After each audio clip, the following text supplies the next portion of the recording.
Khelo BSNDP ಸಂಘಟನೆಯವರು ಈ ಒಂದು cricket tournament ಆಯೋಜನೆಯನ್ನು ಮಹಾತ್ಮರು ಮತ್ತು ಶರಣರ ಹೆಸರ ಮೇಲೆ ಜ್ಯೋತಿಯಿಂದ ಪ್ರಾರಂಭ ಮಾಡಿ ಯುವಕರಲ್ಲಿ ಒಂದು ಉತ್ಸಾಹ ತುಂಬುವಂಥ ಶ್ಲಾಘನೀಯ ಕೆಲಸವನ್ನು ಮಾಡ್ತಾಯಿದ್ದಾರೆ.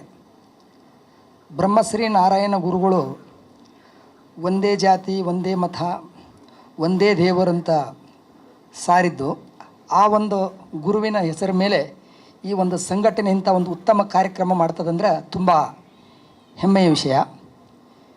ಇವತ್ತಿನ ದಿವಸ ಈ ಕಾರ್ಯಕ್ರಮದಲ್ಲಿ ಭಾಗವಹಿಸಿದಂಥ ಎಲ್ಲ ಉತ್ಸಾಹಕರು ಮತ್ತು ಗಣ್ಯರು ಈ ಒಂದು ಕ್ರೀಡಾ ಜ್ಯೋತಿ ಉದ್ಘಾಟನೆ ಭಾಳ ಯಶಸ್ವಿಯಾಗಿ ನಡೆಸಿಕೊಟ್ಟಿದ್ದಾರೆ. ಈ ಕ್ರೀಡಾ ಜ್ಯೋತಿ ಪ್ರಾರಂಭದಿಂದ ಮುಗಿವರೆಗೂ ಇದೇ ಥರ ಉತ್ಸಾಹದಿಂದ ಇಡೀ ರಾಜ್ಯ ತುಂಬ ಬೆಳೆದು ದೇಶವ್ಯಾಪಿ ಹಬ್ಬಬೇಕನ್ನುವುದು ನಮ್ಮ ಒಂದು ಅಭಿಪ್ರಾಯ. ಕ್ರಿಕೆಟ್ ಅಷ್ಟೇ ಅಲ್ಲ, ಕ್ರೀಡೆ ಎಂಬುದು ಪ್ರತಿಯೊಬ್ಬ ಜೀವನದ ಆಧಾರ. ನಾವು ಹುಟ್ಟುಟ್ಟಲೇ ಯಾವುದೋ ಒಂದು ಕ್ರೀಡೆಯಲ್ಲಿ ಆಡುತ್ತಾ ಬೆಳೆದಿದ್ದೇವೆ. ಆದರೆ ಕ್ರೀಡೆಗಳ ಹೆಸರು ಬೇರೆ ಬೇರೆ ಇರ್ಬೋದು.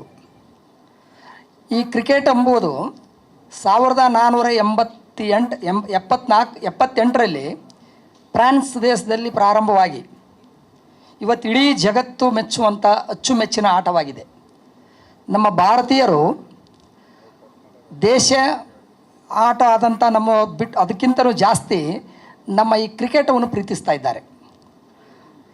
ಪ್ರತಿಯೊಂದು ದೇಶದಲ್ಲಿ ಕ್ರಿಕೆಟ್ ಎಂಬುದು ಒಂದು ಭಾಳ ಪ್ರೀತಿಯ ಪಾತ್ರವಾದಂಥ ಆಟ ಅಂತ ಅನಿಸುತ್ತೆ.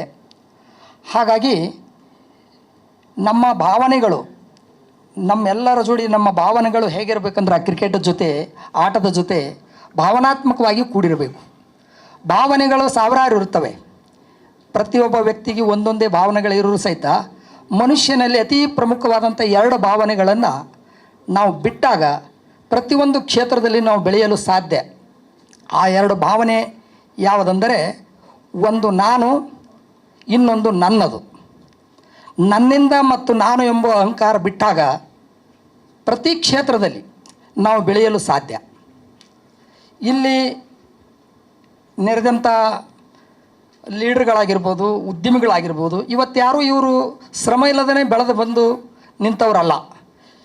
ಇವತ್ತಿನ ಈ ಜಗತ್ತಿನಲ್ಲಿ ಯಾವುದೇ ಒಂದು ವ್ಯಕ್ತಿ ಎಷ್ಟೇ ಎತ್ತರಕ್ಕೆ ಬೆಳೆದರೂ ಸಹಿತ ಅವನು ಬಿದ್ದು ಎದ್ದು ಸಮಾಜದ ಎಲ್ಲ ಮುಖಗಳನ್ನು ನೋಡಿ ತನ್ನತನವನ್ನು ಬಿಡದೆ ತಾನಾಗಿ ಜನಗಳ ಮಾತಿಗೆ ಕಿವಿಗೊಡದೆ ಪ್ರಯತ್ನಶೀಲರಾಗಿ ಯಾರು ಮುಂದುವರೆದಿದ್ದಾರೋ ಅವರು ಜೀವನದಲ್ಲಿ ಒಂದಿಲ್ಲ ಒಂದು ಜದಲ್ಲಿ ಸಾಧನೆ ಮಾಡಿದ್ದಾರೆ. ವಿಶೇಷವಾಗಿ ಕ್ರಿಕೆಟ್ ಒಂದು ಸಾಮೂಹಿಕ ಕ್ರೀಡೆ. ಈ ಸಾಮೂಹಿಕದಲ್ಲಿ ತನ್ನತನವನ್ನು ಸಿಂಗಲ್ ಆಗಿನೂ ಗುರುತಿಸಿಕೊಳ್ಳುವಂಥ ಒಂದು ಕ್ರೀಡೆ ಅಂದರೆ ಅದು ಕ್ರಿಕೆಟು. 10ರಲ್ಲಿ 11 ಕೂಡಿದಾಗ ಒಬ್ಬರಿಂದ ಕ್ರಿಕೆಟ್ ಗೆದೆಯಲ್ಲ ಆಗೋದಿಲ್ಲ, ಆದರೆ ಸಮೂಹ ಇಲ್ಲದೇ ಕ್ರಿಕೆಟ್ ಆಡಲಿಕ್ಕೂ ಆಗೋದಿಲ್ಲ. ಹಾಗಾಗಿ ನಾವು ಪ್ರತಿಯೊಬ್ಬರೂ ಜೀವನದಲ್ಲಿ ಸಮೂಹಜೀವಿಗಳಾಗಿ ಎಲ್ಲರೂ ಆ ಕ್ರಿಕೆಟ್ ಪಂದ್ಯದಿಂದ ಪ್ರೇರಿತರಾಗಿ ಈ ಒಂದು ಕಾರ್ಯಕ್ರಮಕ್ಕೆ ತಾವೆಲ್ಲ ಆಗಮಿಸಿದಾಗಿ ಸಂತೋಷ ಪಡುತ್ತಾ ಮತ್ತೊಮ್ಮೆ ಇದು ಯಶಸ್ವಿಯಾಗಿ ಬೆಳೀಲಿ ಅಂತ ಹಾರೈಸುತ್ತಾ ನನ್ನ ಮಾತನ್ನು ಮುಗಿಸುತ್ತೇನೆ. ಲೇಟೆಸ್ಟ್ ಹಾಗೂ ಇಂಟ್ರೆಸ್ಟಿಂಗ್ ಸುದ್ದಿಗಳಿಗಾಗಿ ಬಾಸ್ ಟಿವಿ ಕನ್ನಡ ಚಾನೆಲ್ನ ಸಬ್ಸ್ಕ್ರೈಬ್ ಮಾಡಿ, ಹಾಗೆಯೇ ಬೆಲ್ ಐಕಾನ್ ಪ್ರೆಸ್ ಮಾಡಿ. ಇದರ ಜೊತೆಗೆ ಫೇಸ್ಬುಕ್, ಇನ್ಸ್ಟಾಗ್ರಾಮ್, ಎಕ್ಸ್ನಲ್ಲೂ ಮಿಸ್ ಮಾಡದೆ ಫಾಲೋ ಮಾಡಿ.